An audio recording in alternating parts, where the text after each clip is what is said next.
नंदानगर के 8 किलोमीटर के दायरे में कुदरत ने ऐसा कहर बरपाया कि हर कदम पर तबाही के निशान देखने को मिल रहे हैं। अपने उजड़े घर, खेत खलिहान देखकर आपदा प्रभावितों की आंखों से आंसू थमने का नाम नहीं ले रहे।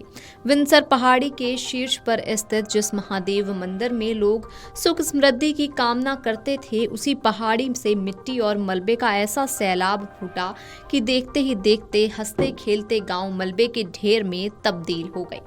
नंदानगर के 8 किलोमीटर के दायरे में कुदरत ने कुछ इस तरह से तबाही मचाई है। अब इन ग्रामीणों के सामने अपने उजड़े घरों को फिर से बसाने की सबसे बड़ी चुनौती है। दिन में वे अपने टूटे घरों को देखने आते हैं और रात को राहत शिविरों में शरण लेते हैं। रिश्तेदारों और शुभचिंतकों का आना जाना लगा हुआ है। पूरे क्षेत्र में सड़कें, पेयजल लाइनें और बिजली की व्यवस्था पूरी तरह से तहस नहस हो चुकी है। सेरा गांव मोक्ष गदेरे के किनारे बसा हुआ था, जहां लगभग 30 परिवार रहते थे। इस आपदा में 8 मकान गदेरे में बह गए हैं, जबकि कुछ घरों के आंगन से होकर अब मोक्ष गदेरा बह रहा है। गांव की महिलाएं देवेंद्र सिंह के घर पर इकट्ठा होकर एक दूसरे का दुख बांट रही हैं। ग्राम प्रधान रेखा देवी ने बताया कि जैसे ही मोक्ष गदेरा उफान पर आया, लोग अपने छोटे छोटे बच्चों को लेकर बदहवास होकर सड़क की ओर भागे। मलबे और पानी से घरों का सारा सामान नष्ट हो गया। बच्चों के स्कूल के प्रमाण पत्र, बैंक पासबुक, पैसे और अन्य महत्वपूर्ण दस्तावेज भी मलबे में दब गए। उन्होंने कहा, अब आगे क्या होगा, कैसे दिनचर्या चलेगी, कुछ समझ में नहीं आ रहा है।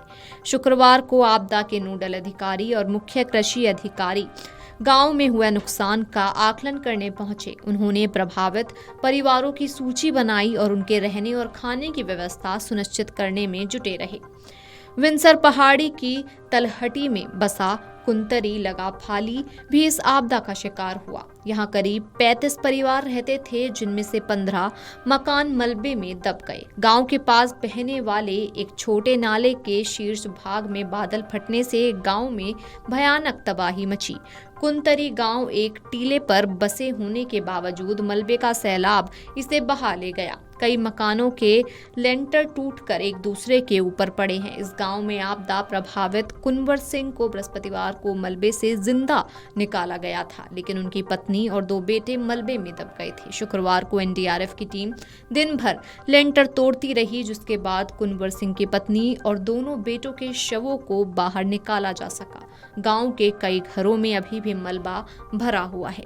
कुंवर सिंह की पत्नी और 2 जुड़वा बेटे विकास और विशाल भी मलबे में दब गए। शुक्रवार को जब रेस्क्यू टीमों ने एक एक करके मां और दोनों बेटों के शव निकालने शुरू किए, तो उस दिल दहलाने वाले मंजर ने हर किसी की आंखों में आंसू ला दिए। महिलाएं फूट फूट कर रोने लगी। महिलाएं कह रही थीं कि दोनों की राम लखन की जोड़ी थी।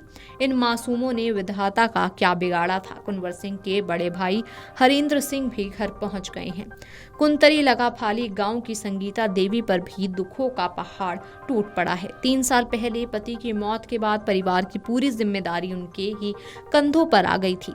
पति मेहनत मजदूरी करते थे, इसलिए संगीता के पास कमाई का कोई भी साधन नहीं था। उन्होंने दूध बेचकर घर बनाया और इसी से अपने बच्चों का पालन पोषण कर रही थी। इस आपदा में उनका सब कुछ छिन गया है। उनकी एक भैंस, गाय और बछिया गौशाला सहित मलबे में दब गए हैं। उनका घर भी पूरी तरह से नष्ट हो चुका है। अपनी बेटी और बेटे के साथ संगीता का रो रो कर बुरा हाल है। वो बार बार अपनी किस्मत को कोस रही हैं। संगीता ने बताया कि भगवान ने मेरा सब कुछ छीन लिया है। मेरे बच्चे दर दर भटक रहे हैं। मेरा सहारा वो भैंस गाय थी, वे भी नहीं रही। उन्होंने दर्द भरी आवाज में कहा, पीठ पर सीमेंट के कट्टे ढोकर, पत्थर तोड़कर ये मकान खड़ा किया था। किस्मत ने हमसे ये सब कुछ छीन लिया है। Video desk अमरुजाला.com।